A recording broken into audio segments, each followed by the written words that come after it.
of Arts, please rise.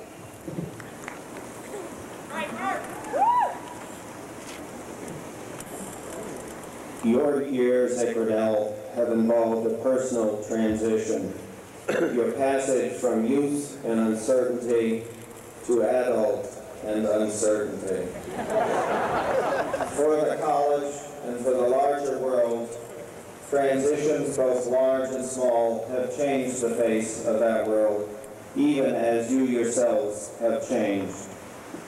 One large transition that you witnessed, perhaps with some discomfort, was the change in the presidency at Grinnell. Whatever thoughts you may have had about all of that, I hope you will join me today in thanking Pam Ferguson for her tremendous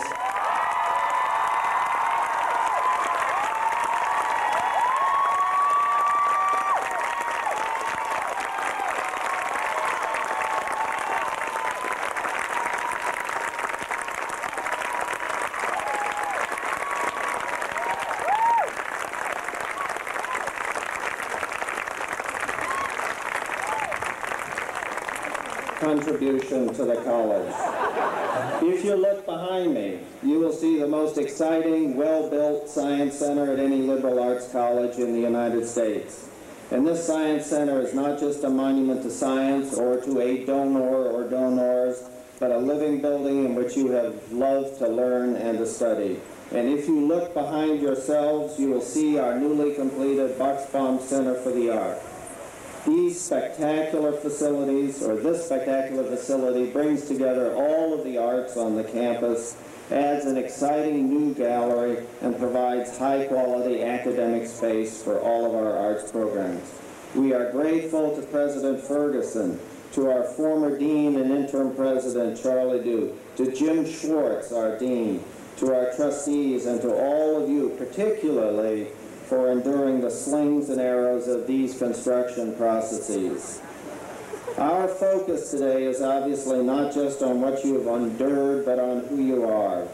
Most of you were born in 1976 or 1977, the year Elvis died, unless the tabloids are correct.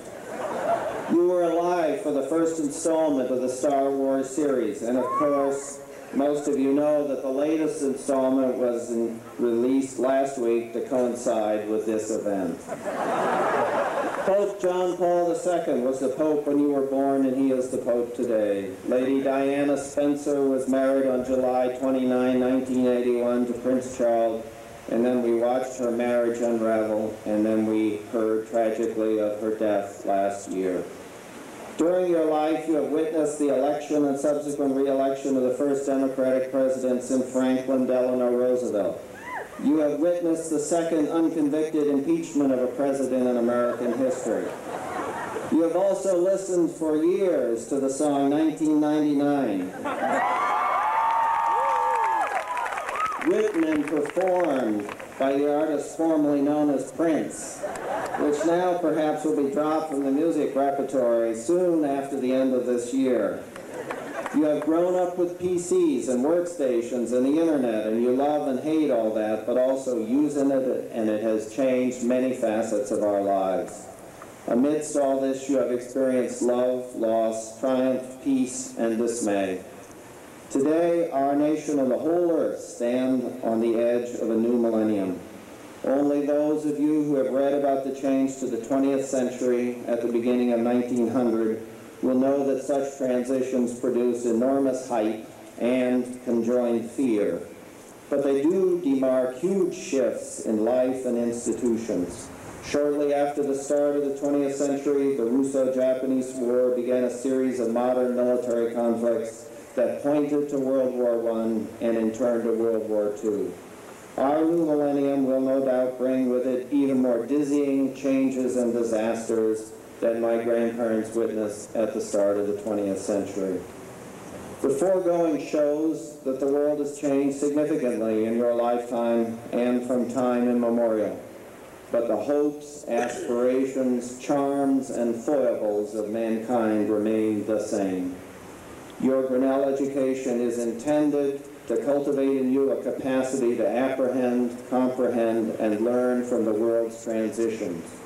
More importantly, your education here and our collective aim is that the education will allow you to contribute to the advancement of beauty, the development of wisdom, and the amelioration of social and individual distress, even in a more technologically advanced society. Today is your graduation, marking the end of one period of your life and beginning another. I hope you keep alive your sense of the wonder about our created world, the richness of our human experience, and awe at the beginning of each day and with each new person you meet. And now, it will not surprise any of you if I close by quoting from John Milton's tractate on education.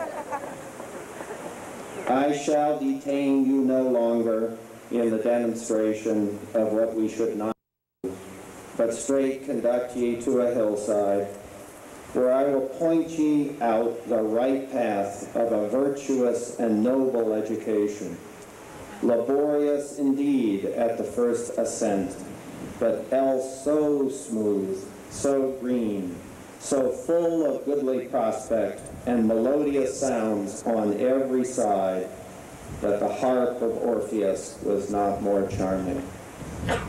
Congratulations.